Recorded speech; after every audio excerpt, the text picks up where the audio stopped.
আছে না? দুনিয়ার স্বার্থ পেয়ে নিজে দল খুলেছে, খালি নিজের সভাপতি আর ছেলে সেক্রেটারি, আর কেউ নেই। নাকি বানিয়ে বললাম?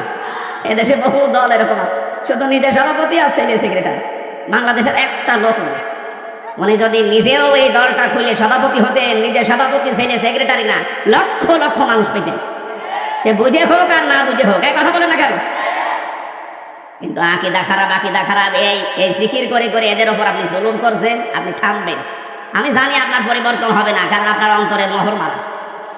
যারা নির্দোষ মানুষের উপরে কোনো দোষ চাপিয়ে দেয়, ভালোভাবে শুনবেন, যারা নির্দোষ মানুষের উপরে কোনো দোষ চাপিয়ে দেয়, সে যেন নিজে প্রকাশ্য পাপের বোঝা বহন করে ঘুরে বেড়ায়। সুতরাং বাংলাদেশে বহু আলেম ওলামা, বহু আল্লামা, এরকম বাংলা শিক্ষিত মানুষের প্রতি, এই যে সোহেল ভাই জীবনে মাদ্রাসায় পড়েছে, এরকম একটা বাংলা শিক্ষিত মানুষদের আকীদার উপরে আপনি আন্দাজে মিথ্যা তহমত দিয়ে দিলেন যে ওর আকীদা ভালো না। সূরা নিসা 112 নম্বর আয়াত অনুযায়ী আপনি পাপের বোঝা কিয়ামতে বহন করে নিয়ে বেড়াবেন। হ্যাঁ, দুনিয়াতে আল্লাহ শাস্তি আপনাকে দেবে, ওই ব্যবস্থা এখন আল্লাহ করছে না। তাই ইমাম আহমদ ইবনে হাম্বলের জামানায় আমরা দেখেছিলাম, কিতাবে পড়েছি, দুই মহিলা, একজন মারা যাওয়ার পরে আরেকজন এসে লাশ ধোয়াতে গিয়ে এই হাত আটকিয়ে গেছে তার রানের উপরে।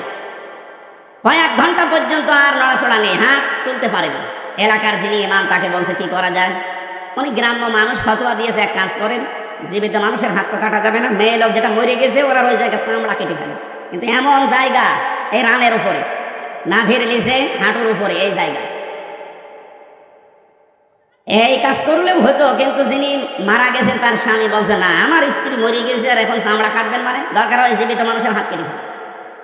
জীবিত মানুষের স্বামী যে আছে, কি বলেন, আমরা আসলাম উপকার করার জন্য, আর এখন আমাদেরই আপনি ক্ষতি করবেন না। আমার স্ত্রী ভালো মানুষ, নেককার মানুষ, আমি আমার স্ত্রীর হাত কাটতে দেব না।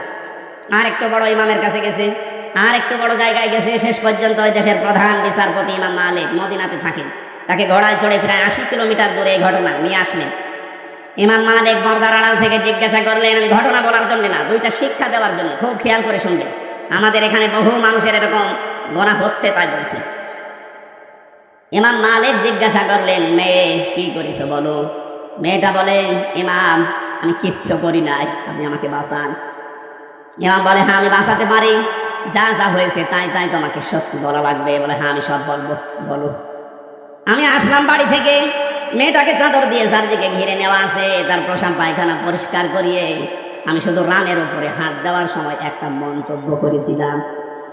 মন্তব্যটায় মারা যাওয়ার কিছুদিন আগে একটা পুরুষের সাথে বাড়িতে ঢুকতে দেখেছিলাম আমি, কিন্তু পুরুষটা কে এটা আমি ধারণায় আমার আসে নাই, চিন্তায় আসে নাই।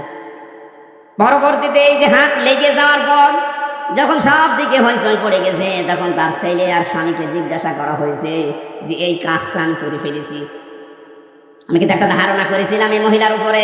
কিছুদিন আগে, খুব বেশি হলো আজকে থেকে 7 দিন আগে, একটা পুরুষের সাথে তাকে আমি বাড়িতে প্রবেশ করতে দেখেছি। আমি ধারণা করেছিলাম তোমার উপরে তো ফিটফাট ভালোই লাগে, ভেতরে চরিত্র এত খারাপ এই পুরুষের সাথে, অথচ এটা ছিল তার আপন ভাইয়ের ছেলে। ভাইয়ের ছেলে তার জন্য কি হয় বলেন তো? ফুফু। কি হয়? 14 জন পুরুষের সাথে একজন মহিলার দেখা করা যায় যাচ্ছে, তার ভেতরে এটা একটা। কথা বলেন না? 14 জন পুরুষের সাথে একজন মহিলার দেখা করা যায় যাচ্ছে, তার ভেতরে এটা একটা।